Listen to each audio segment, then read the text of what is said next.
Good morning again, everybody. Welcome to our wonderful workshop on IHSS issues and update. We have Karen Kiesler on the phone, the Executive Director of CAPA and a wonderful, wonderful advocate. Sitting beside me is Lauren Steinberg. Lauren is the Systems Change Advocate for the Independent Living Center in Berkeley. I'm really happy that she's here to join us. Karen, are you on the phone?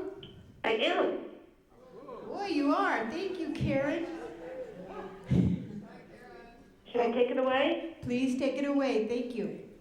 Well, first I want to say that it's a great honor to be invited to speak, and I'm sorry that I'm not in the room, but want to tell you first and foremost that CAPA, the California Association of Public Authorities, that we very much value our partnership with CEQA, and without that partnership, I don't think that budget results would be as not bad as they turned out to be.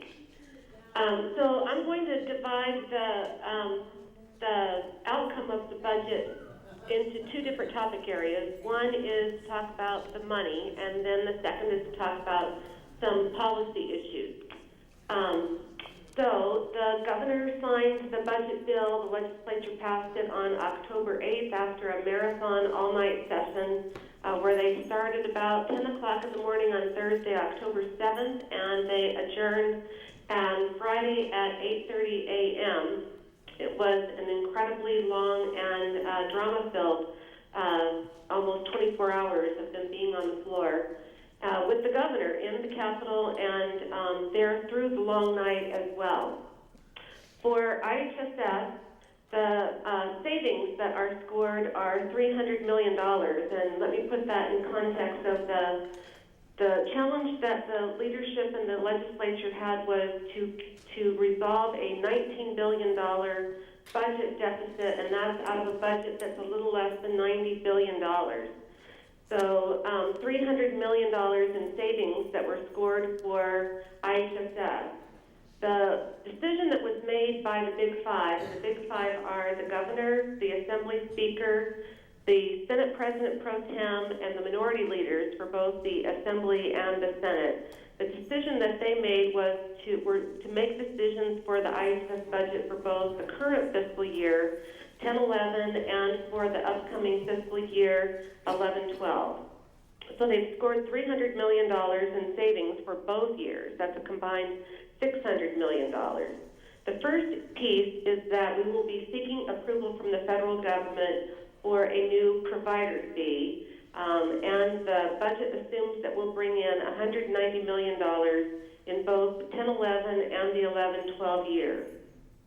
The provider fee will really not affect providers other than that they will get one extra check a year that will show that there is a deduction of sales tax for the full amount of pay that they have over a complete calendar year or fiscal year. Then it will also show that they've been repaid for that sales tax deduction, and the check will be zero. This provider fee will not start until we get federal approval, but the budget did assume that the federal government will be generous and will allow for this to be implemented back retroactively. And so again, there is no negative impact at all on providers, but it's a very clever gimmick, if you want to say, to secure extra money from the federal government.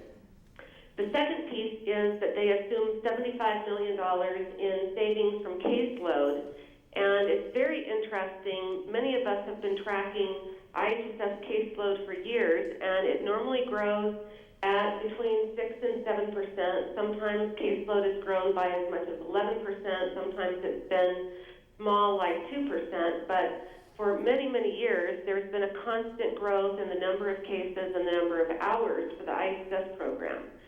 This year, actually, we have the reverse of that. We have fewer people in the IHSS program now than we did a year ago, and there's a lot of theories about why that might be the case. Many people think that it's a it's a consequence of the anti-fraud initiative that the governor was successful in getting the legislature to pass last year. There may be other reasons for it, including social workers. Many social workers have lost their jobs as a consequence of the county cuts. We don't know exactly why, but I was very happy that the budget assumed $75 million in caseload savings by rebenching to the more accurate level of where we really are on number of IHSS cases.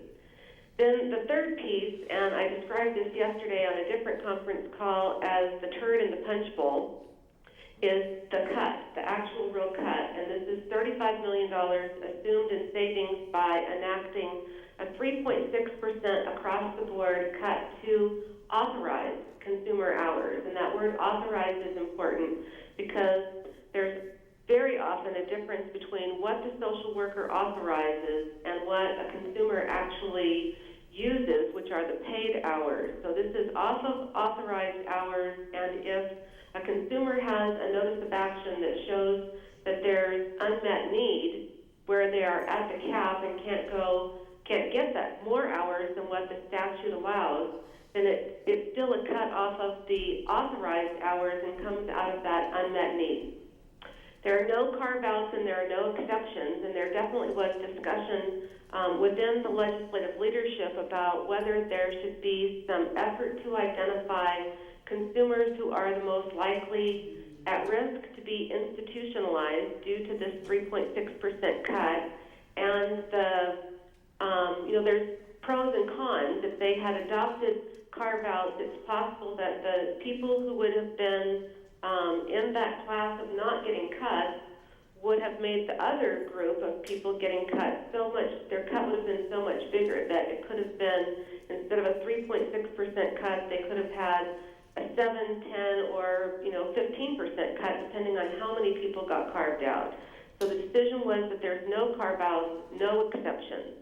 Consumers do retain the same rights to appeal and have the same appeal process that they do right now, which is to say that you can't appeal saying, I don't want this 3.6% cut, but you can appeal saying that you don't think that the assessment from the social worker is accurate, or the reassessment. So the way that this will happen is that the statute says the cut takes effect 90 days after the governor signs the bill, and he just signed the bill on Tuesday. 90 days, according to my calculation, is somewhere around January 17th or January 18th. Usually the state implements cuts on the 1st or the 15th of the month, so I expect that this 3.6% cut will take effect on February 1st. The consumers will all get a notice of action that shows the hours that they have been authorized by their social worker, and then that there's an automatic 3.6% deduction, and then the net amount of hours that their worker can get paid. Very importantly, there is new language to reinforce consumer rights to use their IHSS time for any IHSS authorized task. And let me explain just a little bit about that. I have forever believed that the IHSS, when a consumer gets the notice of action and it shows a breakdown of how much time for meal preparation or for laundry or for bowel and bladder or whatever, that the consumer has flexibility to use the time interchangeably between the tasks, so long as they do not exceed and cannot exceed the total amount of hours authorized by the social worker. Now, on the other side, there are some people that work for the state and some people who work in counties who believe that when you get that notice of action, when it says 7 hours for meal prep, that you can't use time from a different task to go to 8 hours for meal prep, for example. This is a really important point, is that the statute reinforces the consumer's right to use their time flexibly and interchangeably between all of the authorized tasks up to the cap. And I want to say something here about how our speaker and our president pro tem approached negotiations with the governor and with the Republicans was that they, I think unlike last year, they really had a principle of trying to maintain consumer choice and maintain consumer rights or enhance them wherever possible. So what I've just described, I think, is very, very important. Now, this links to the lawsuits from last year, and as you might recall, last year the legislature agreed with the governor in February of 2009 to reduce state financial participation in worker wages.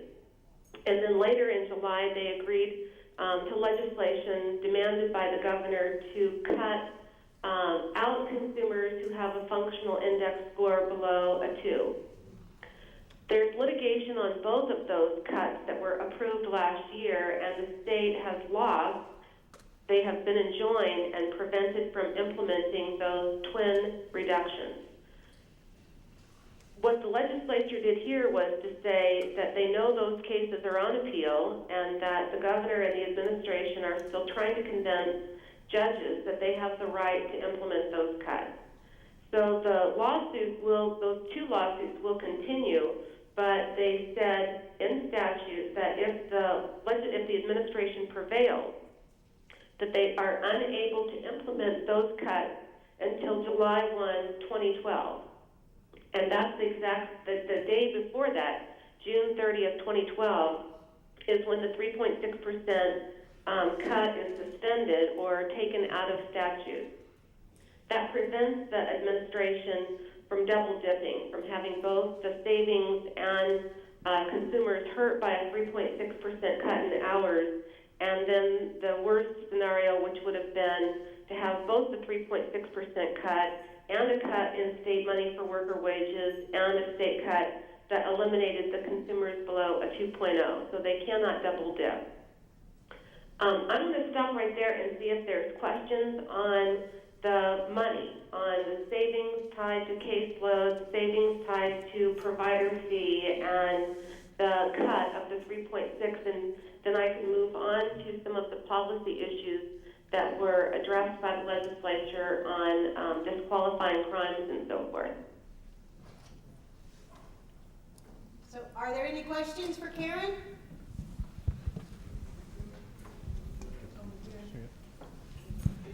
Yeah, excuse me. Microphone one at a time, please. Okay, I'm trying to figure this out with the regards to the 2.0 index score, functionality index score. So what you're saying is if the courts prevail, or the state prevails and they get that, then what happens with the 3.6%? Does that go back into effect, or? The 3.6% cut stays in effect until June 30th, 2012. 2012, okay. And then that 3.6% cut is no longer in statute unless a future legislature makes a change. But right now, that 3.6% cut will no longer be in effect on June 30th. And then following your question of if the state is successful on the lawsuit to eliminate people based on a functional index score below a 2, if they prevail on that and win in court, they cannot implement that until July 1st, 2012. Oh, I see. Okay, great. Thank you. I was wanting you to review the provider fee again. Okay, the provider fee. I have to give great credit to SEIU. They did a lot of work with a consulting firm that's called Sellers Dorsey, and Sellers Dorsey is a firm that has tremendous respect around the nation in working with the federal government to assist states and sometimes local government in securing additional federal money. So Sellers Dorsey came into the budget process and they had a number of meetings with state officials and also with IHSS stakeholders. They had an idea that has been successfully used in a couple of other states